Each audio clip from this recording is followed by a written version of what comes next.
po si Uragon Tinoy at nandito po rin po tayo sa Barangay Malaya, Pililla, Rizal. So ngayon po ay meron po tayong pupuntahan dito na mag-asawa daw po. Ito daw po ay mga senior na rin po at yung asawa daw pong babae ay na-stroke. Ito daw po ay nakatira daw po sa kulungan po ng baboy. So ngayon po ay titignan po natin at sisilipin po natin kung ano po ang kalagayan nila dito at aabutan po natin ng tulong. So tara po mga kabalikat at maraming salamat po sa lahat po ng mga sumusuporta po sa channel ko. Maraming salamat po sa inyo lahat. At sa akin po anonymous sponsor, maraming salamat po sa patuloy po na pagtulong at ganoon din po sa atin pong iba pa pong mga sponsor at mga supporters, mga kaibigan. Maraming salamat po sa inyong lahat. So ngayon po ay nandito po tayo sa Barangay Malaya, Pililla, Rizal. Pupuntahan nga po natin yun pong mag-asawa po dito na nakatira daw po sa kulungan po ng baboy. So tara po, samahan niyo po ako.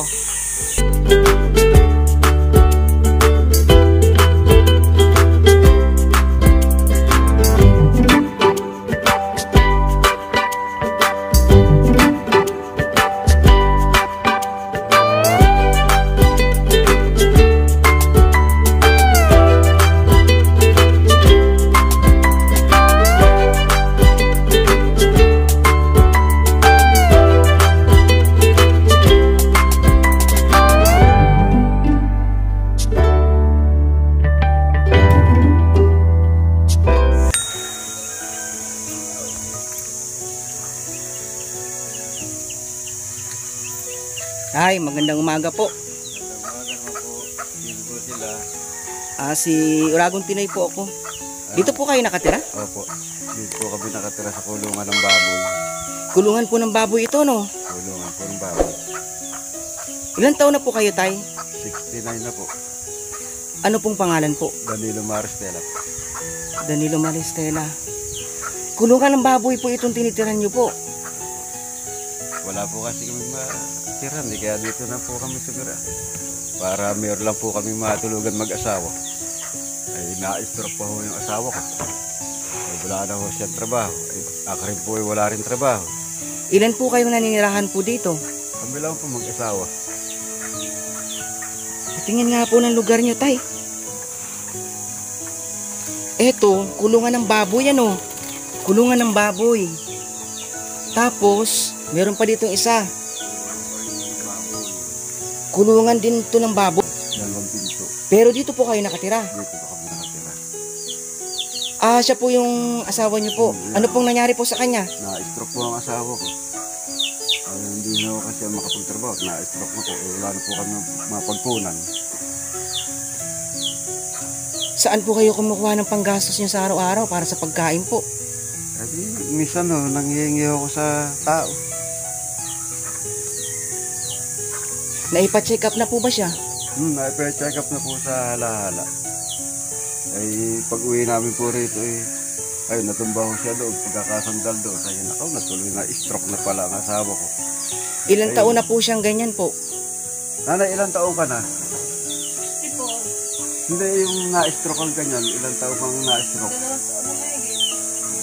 2 taon na po siyang mahigit na na-stroke. Naku, inan ko nga si nanay. At makikita nyo po, ito pong lugar po nila ay kulungan po ng baboy. Wala rin pong mga dingding. Ito po, yan po palibot. Tay, paano pag umuulan, tay? Hindi umaampias at takbo kami sa sulok. Pag wala kang tumutulo doon, ano kami sa sulok?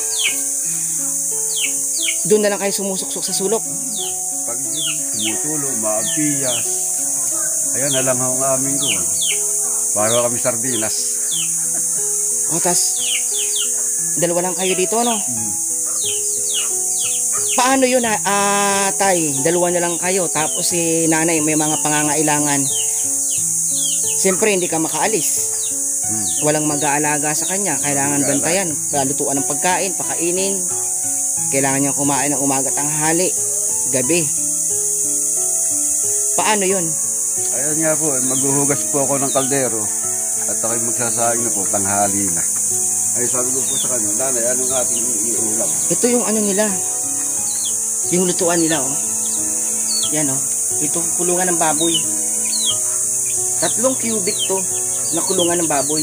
So yung 2 cubic, Para sa baboy, yung isa ay para sa kanila. Pero wala naman laman yung kulungan. Hindi na ba lalagyan ng laman to, tay? Hindi na po. Hindi naman kayo sumasala sa pagkain, tay? Minsan sumasala pag walang bigas. Saka kuwan, pag may bigas naman, ayun, nagtitiis kami sa ganun lang ulam, toyo, patis, asin. Ayun ang aming pagkain, ulam. Pero maalat yun, tay. Si nanay na stroke. Ay unti-unti lang ho ang lagay ng kuwan, ng patis do sa kanyang kanin. Yung balam para maglasa lang ho sa bibig niya yung kuwan. Hindi naman masyado maalat. Ayun, o katulad ngayon, magsasaing ako ng tanghalian. Opo. Ay sasabi ko sa asawa ko, nanay, anong ating iuulam? Wala naman tayong iuulam, kaya magsasaing ba tayo? Ay sige, tayo magsaing. Ay anong ating iuulam? Bahala na ako, anong maisipan nating ulam? Oo. May mga asin naman dyan. May patis ka naman. Sige. Ako naman magbabahog tubig ngayon, tubig na may asin. Ay sige, huwag lang tayo magkakasakit, nanay, tiis-tiis na lang tayo. Ayun. Oo. Tingnan natin si nanay, ano? Tingnan natin si nanay. Ito po yung ano po, kabuuan po ng bahay po nila. Nay, kamusta po kayo? Hindi po. Ano pong nangyari sa inyo? Na-stroke po ako. Ano pong pakiramdam nyo ngayon? Naglalahad ako ng ubo. Nakatinangalan po. Nakakabangon naman po kayo. Nakakadlakad naman ako. Ditungkod na nga lang ako. Kayo na lang po dito mag-asawa, no? Opo. Nasaan po yung ano nyo? Meron po ba kayong anak? Wala po kami anak. Hindi po kayo nagkaanak? Hindi po. Ilang taon ka na po? 54. 64 na. So ibig sabihin talagang kayong dalawa na lang ang namumuhay dito at wala talagang ibang maaasahan, ano? Opo.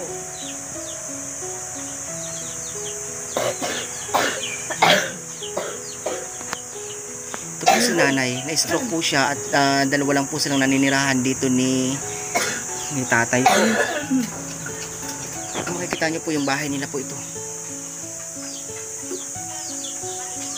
Ito po.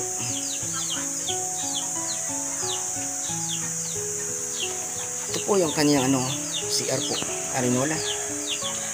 Tapos ito po yung paligid. So ito po yung kwarto nila.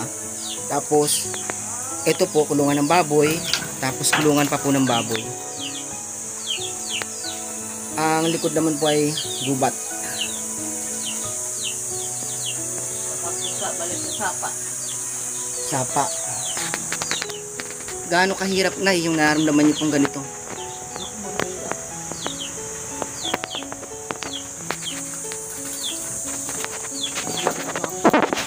Dumarating po ba sa punto na talagang napakahirap? Oo, talaga po. Wala naman yung mga matay naman kapatid ko eh. Wala na rin po kayong kapatid? Nasa Bisaya po yung buso kong kapatid na sa Bisaya saka yung sinundang ko. Ano pong pangalan niyo po? Merlita po. Sige po, tingin po kayo dito para baka po sakaling makita po kayo. Merlita Marastela. Ilang taon na po kayong hindi nakauwi sa probinsya? 73 pa ako na umalis sa amin. Ilang taon po kayo nun? 15 anyos ako. Tagal na rin po Kasi namatay ang nanay ko sa tatay ko. Pero ang tatay ko dito namatay sa Siniloan. Hindi po kayo nakauwi nung namatay po yung magulang nyo? Ang tatay ko nakauwi ako nung namatay ang tatay ko. Eh di hindi po nila alam na ganito po yung kalagayan nyo po dito? Alam na po ng tatay ko. Alam na. Ang nanay ko namatay sa Siniloan din yun. Sa pangalan namin, doon yung namatay. Yung kapatid ko sa Pangasinan namatay eh. Dala-dala na kanyang anak doon sa Pangasinan. At ipagkagamit may sakit sa may buko sa lalamunan. Kasi mata ko sa Yuse. Ikaw ng kasar sa leeg. So yun po, Nay. At meron po tayong dala dito, Nay, na pwede po tulong po. Kung makilala ko si Agnes, hindi niya ang asawa yung nag-akit namin ng nyog. Opo. Kasi ba siya andyan na rin?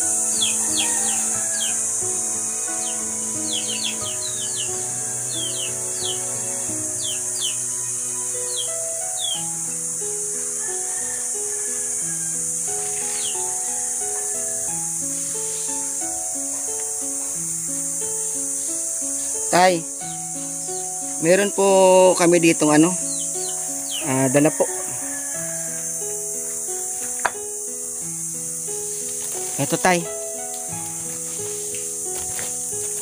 Ito po. Ito tay. Meron dyan kape. Saka iba pa po ng mga pangangailangan. Meron pa rin pong bigas. So tay, titignan natin kung ano magagawa natin, kung ano yung maitutulong natin. Marami naman tayong mga viewers na may mga mabubuting puso na handang tumulong, Sa ngayon kasi yung YouTube ko bago pa lang at hindi pa kumikita yung YouTube ko, pero kapag kumita na rin yung YouTube ko, itutulong ko na rin to sa mga mahihirap. Pero sa ngayon po, meron po tayong mga mabubuting puso na nanonood po sa atin, na handa pong tumulong. So yun tayo, maraming salamat po sa pagtanggap nyo sa akin dito, Maraming salamat din po sa inyo sa amin. Opo. Basta tayo, kung ano po yung mga problema pong dumarating sa buhay natin, kung ano po yung mga pagsubok na dumarating sa atin, yan po ay parte po yan ng buhay natin, Sa buhay po, dumarating po talaga yan. Wala pong tao na hindi nagkakaroon ng problema, hindi nagkakaroon ng pagsubok, Opo, talaga basta po. Basta ang importante lang po tayo ay kung ano man po yung mga pagsubok na dumarating sa buhay natin, magdasal po tayo palagi. Opo. Magpasalamat kung anong biyayang dumarating sa atin, at ang mga pagsubok na dumarating sa atin, magpasalamat pa rin tayo kay Lord dahil siya ang nagbibigay niyan. Sinusubukan niya kung gaano tayo katatag. Huwag tayo magagalit sa Diyos, huwag tayo magagalit, huwag tayo magtatanim ng sama ng loob. Masama po. Oo. Pwede tayo magtanong, pero huwag tayo magalit. Kasi bawat isa sa atin may kanya-kanyang kapalaran dito sa mundo. Nagkataon lang na yan yung kapalaran nyo, Opo. Talagang ito lang po aming kapalaran mag-asawa. Opo. Huwag po kayong mawalan ng pag-asa. Ang tao naman po, habang nabubuhay may pag-asa po. Opo. Huwag po kayong mawalan ng pag-asa. At huwag po kayong mag-alala kapag po naging maganda na po ang channel ko. Tutulungan ko po yung mga katulad nyo dito. Ano po? So yun po, maraming salamat po. Maraming salamat. So yun po, maraming salamat po sa inyong lahat. At yun nga po, muli po ay napuntahan po natin dito yung mag-asawa po na nakatira po dito sa gulungan po ng baboy. Ano pangalan mo, kuya? Danilo Maristela. Danilo. Ito si Kuya Danilo Maristela at ito po yung kanya pong asawa na na-stroke po. Dalawa na lang po sila na magkasama dahil hindi po sila nabiyayaan po ng anak. Hindi kayo nabiyayaan ng anak, Pero nabuntis naman si ate. Nagbuntis siya kasi nakunan. Nakunan siya. Mga ilang beses po sa ating nakunan? 2 beses lang. Talagang hindi kayo nabayaan, So yun po, ito po sila. At maraming salamat po sa mga sumusuporta po sa channel ko at wala pong sawang sumusuporta po sa channel ko. Sa akin pong anonymous sponsor at sa iba ko pa pong mga sponsor. Kay Ma'am Tiromi Jeniseki, kay Power Pop Girl at kay Sir Tating po.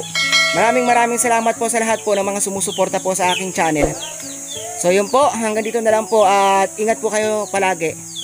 Sa mga bago lang po sa channel ko, please like, subscribe, click notification bell po para mas marami pa po tayong matulungan. So yun po, maraming salamat po sa inyong lahat. Sa ating po mga OFW, ingat po kayo palagi. Sa naman papanig kayo ng mundo naroon, ingat po kayo palagi. God bless po.